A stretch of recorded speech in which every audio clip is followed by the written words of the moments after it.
Yes, everyone. Welcome back. It's the Red Divide. My name is Mark, and as always, I'm joined by my cousin, who's smiling regardless of his team not playing this weekend. Guess he's got lots to smile about. A lot of teams have dropped points. My cuz, how you doing? Man, doing good, but bummed that I didn't get to watch, the Merseyside derby, but weather had its part to play, and yeah, game got postponed, but I got to watch the other teams play, which was fantastic. How are you doing? Yeah. You're not wearing black today? You're not in mourning? I should be wearing black, but no. Not to Uh, give it too much thought. It already ruined my Saturday. Can't let it ruin my Sunday. Yeah, it was United, shocking. Absolutely shocking. United defending superbly. Hey, three great goals conceded. Jeez. My goodness, down to 13th, only 7 points from relegation. Guys are doing the business, my cuz. Yeah, look, Nottingham Forest, we've seen are really good away from home. They beat Up, us at Old Trafford, just like they up, beat you guys at Anfield. So you they cannot did. take anything away from them. If they're good enough to beat you guys, and we are obviously still rebuilding, then I guess it's possible that they could beat us too. Um, yeah, Up to so fifth, up to we fifth were in the bad. Look, table. They're up to yeah, fifth in the they did table. well.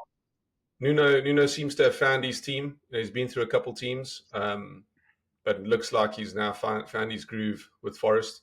Happy for him. He seems like a good guy, so good to see that. But United, wow, wow. Onana reminded me of Onana from last season. Absolutely terrible day at the office for that guy. Wow, shocking. That goal, that right through the middle of the goals.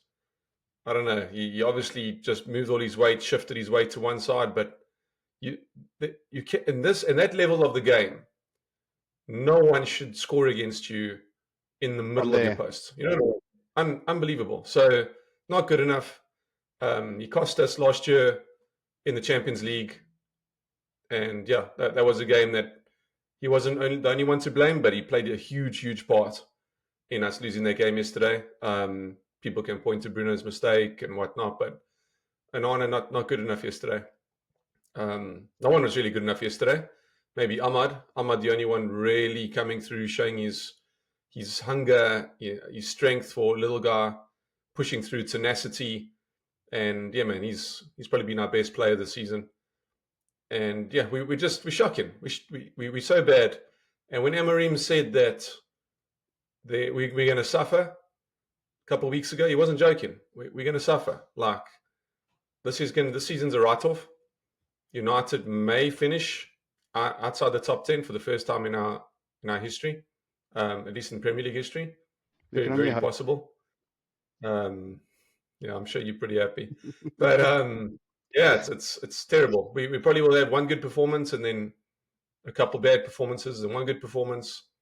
It's not good. Amarim needs to figure out who he can trust, then start planning the future of who's good enough to stay, who needs to go. And yeah, this is just a trial session for him. I think it's a free hit the rest of the season. It's not his players. He got brought in, midway, just under midway. I don't know what to say. Just absolutely shocking. I know we're in for a terrible rest of the season, so I've made peace with that. It is what it is. Liverpool will likely go on, stumble at the end. Chelsea will win the league, and at least that'll save our blushes as United supporters. Man, you can't be saying that it's a free hit and that's what the season's going to be. Your club must have ambition to at least get top six. Not even getting into the Champions League is a massive loss in its own. At least try and fight for Europa League because that's where you guys deserve to be, Marcus. The only way we have somewhat of a successful season is we Defend better. build some form next year, as in turn of the year, second half of the season, and we go on somehow and do well in Europa. That's the only way we're going to get into Europe this season. Somehow, I like that. That's wishful thinking. You're not positive. You're not sure. You're just hoping for wishes. I'm not I hoping. guess. I'm not wishing. I'm just stating the facts. I'm being straightforward. We are What's as it? bad now as Liverpool were when I was growing up. When you and I were growing up. Oh man, even a bad Liverpool back then was better than this Man United now, that's for sure. No chance. No chance. What's up with the defending, Makas? What is 2 minutes into the game and it's a free header from a set piece? What are the Yeah, Oaks so doing? They're not picking up their men. I saw Pep said that every team in the league are better at set pieces than his team. And then I thought to myself, he obviously hasn't watched us in a couple of games because we're as bad as it gets defending set pieces. We're terrible. I don't know what it is. It looks like we need proper coaching on set pieces. But again, Amorim has got so much to figure out, right? He's got to figure out the playing style, get the players on the same wavelength. He's got to get the right pieces into that team. He's got to make sure they get it and they understand what he wants from them. He's got to make sure that they understand how he wants them to defend, how he wants them to play, how he wants them to run, how he wants them to track back, how he wants them to score. So there's so much that he has to do. And I don't know if you've listened to any of his press conferences, but they don't train intensely because there's every 3 days is a game. So he says some days we'll just walk the field trying to figure out the tactics so they understand what's going on, keeping the guys fresh. This is what I want you to do. This is what I want you to do. You know what I mean? And then if players play on the weekend, they play majority of the minutes, they just rest the next day. They don't play. They don't train.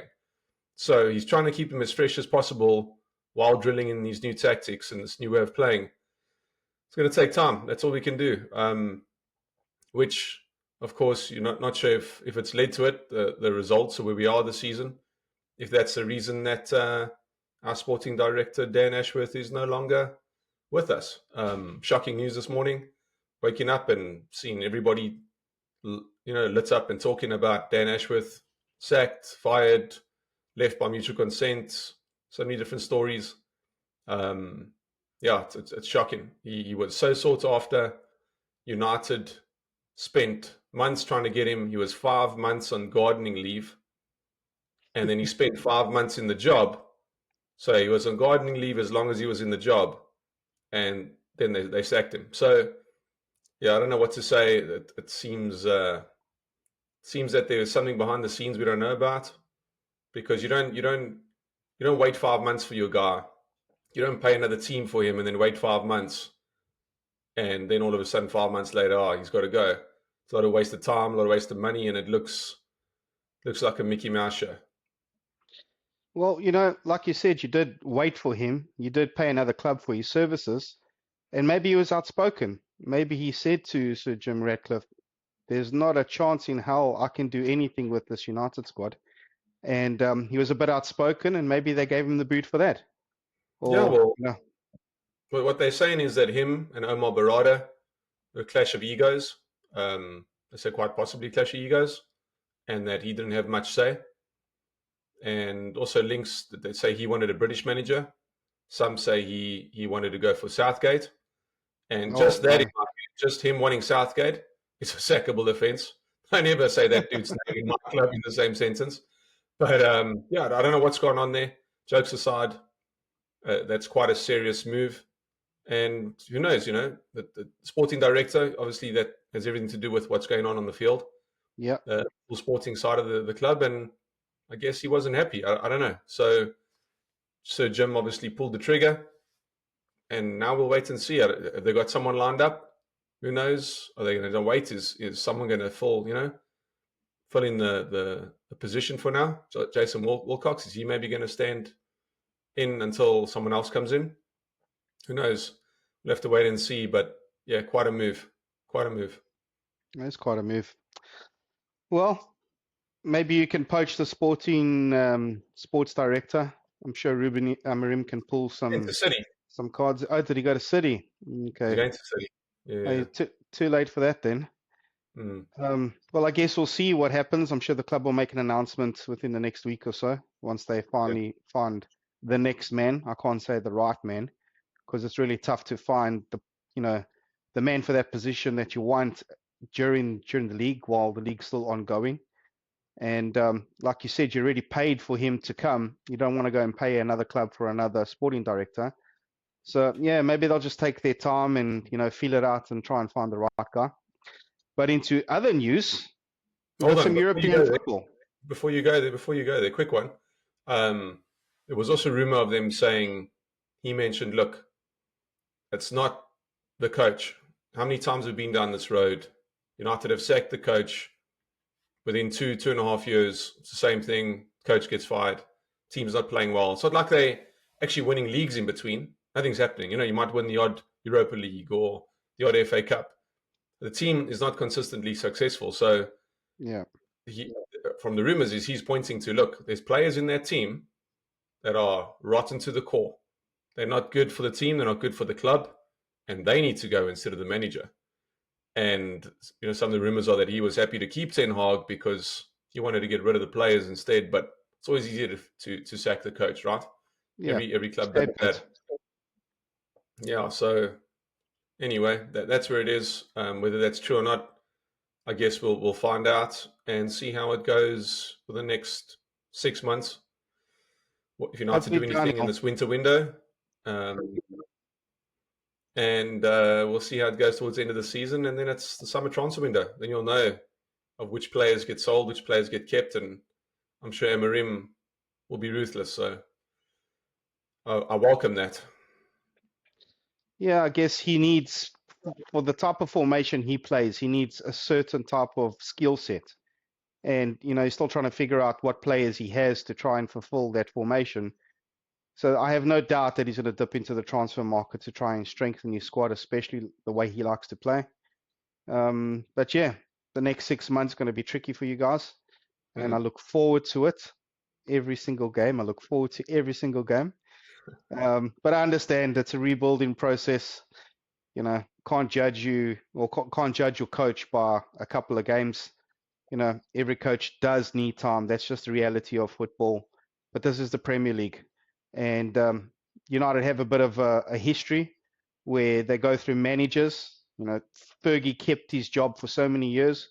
But what's it been? 12 years, 11 years since Fergie's left. And you guys have had more managers than trophies. So, yeah, you probably need to settle down and just let, one coach come in and let his football philosophy do the talking. I know that's your favorite saying, more coaches than trophies, but it's time to move on. It's one of my favorites. Move on. Next, what nonsense did you want to speak about of Europe? So next, we're both in Europe. We're up against Girona away on Wednesday or Tuesday. So, yeah, looking forward to that. Didn't get to watch my football team this weekend. McAllister's got 5 yellow cards, so he wasn't eligible to play against Everton, and he's not eligible to play against Girona. But we've got some players coming back from injuries. Jota's back in training. Allison's back in training. Harvey just got some minutes, which was great. So looking forward to that on Tuesday. And then on Thursday, you guys are away to Victoria Pleasant. 12th place against 13th place. You both have nine points. You got 3 goals, I got 2 goals. So yeah, that should be another walk in the park. You can see how you are. You can see how you are reveling in United 13th spot. You mentioned it 2 or 3 times already. You just are so happy with yourself. Man, I'm so happy with Man United. They doing exactly what we wanted them to do. They're playing straight into our hands. What more can I ask for? Yeah, you make me tired. Jeez. If that makes you tired, after that game, you're playing against City, then you're really going to be tired. I don't even think you can. I don't even think you can beat a City that's not playing well at the minute. City are struggling. We're struggling. Maybe it'll be a good game. Yeah, I don't know. Even a struggling City will probably hammer you guys, and we look forward to that. But who knows? Maybe. Well, Makaz, it's always great chatting to you. I love the little banter that we got going on here. And yes, thanks everyone. Please like, subscribe, tell your buddies about us, and catch us in the next episode. Peace. See you guys later. Take it easy. Never walk alone. Let's hope United can do something this season. Jeez. Let's not hope. Cheers.